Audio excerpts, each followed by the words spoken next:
Hi counselors, welcome to another video from Counselor Tips, teaching you this time about the termination or discharge summary that we are required to provide when clients are completing treatment or if a client has failed to show and they're being discharged. So this is whether a client has been compliant in completing their treatment or non-compliant. We would want to complete this discharge summary in either case. So join me as I cover the basics of a discharge or termination summary. When putting together any kind of termination or discharge summary, it's going to be really important that you include the client's name and any other identifying information. If you use a client number system at your place of employment or in your practice, make sure you include the client's identifying information. You may also want to include their date of birth and their social security number. Also, put the date of the last session. It's really important that you indicate when you're closing the client's file. This helps eliminate liability for you as a counselor. You want to start off the discharge or termination summary with any previous provisional or initial diagnoses and differential diagnoses at the top of your document. Then you're going to write the case note, and you can write it in any case note format that you're comfortable with. As you see on this form, I am just suggesting you use a DAP or a SOAP note.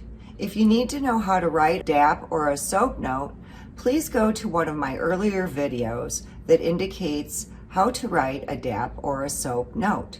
But you can use any kind of treatment case note you wish to write the last session's discharge note. You're going to place it here in this section of the form. Finally, at the end of the discharge or termination summary, you're going to have multiple things listed. And so this discharge summary sometimes is 2 to 3 pages long. What?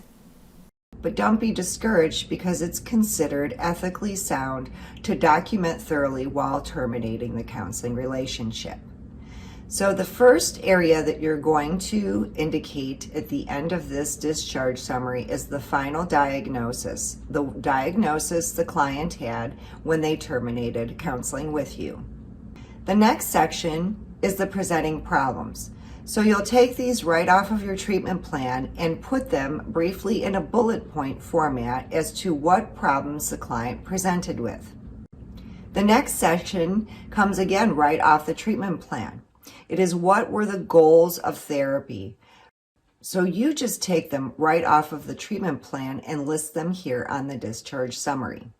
And the last thing that you're going to indicate is a minimum of at least 3 referrals. So even if the client discharges successfully, meaning they completed everything they wanted to in treatment, you're still going to send them away with a referral.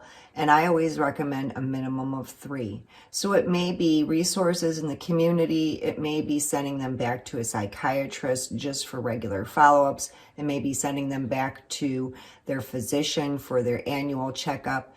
And one of the referrals can always be back to you or the place that they have gotten services with you.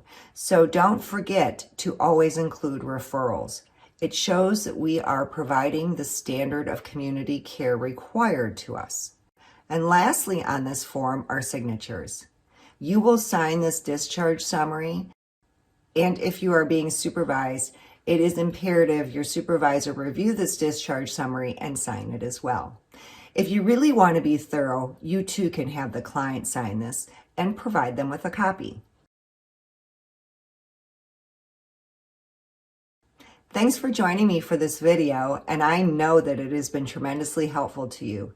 If you like these videos, please give them a like, subscribe to Counselor Tips, and do me a favor, as well as the rest of the counseling community. Share this with other counselors so they too can get clarity and provide clinical documentation thoroughly.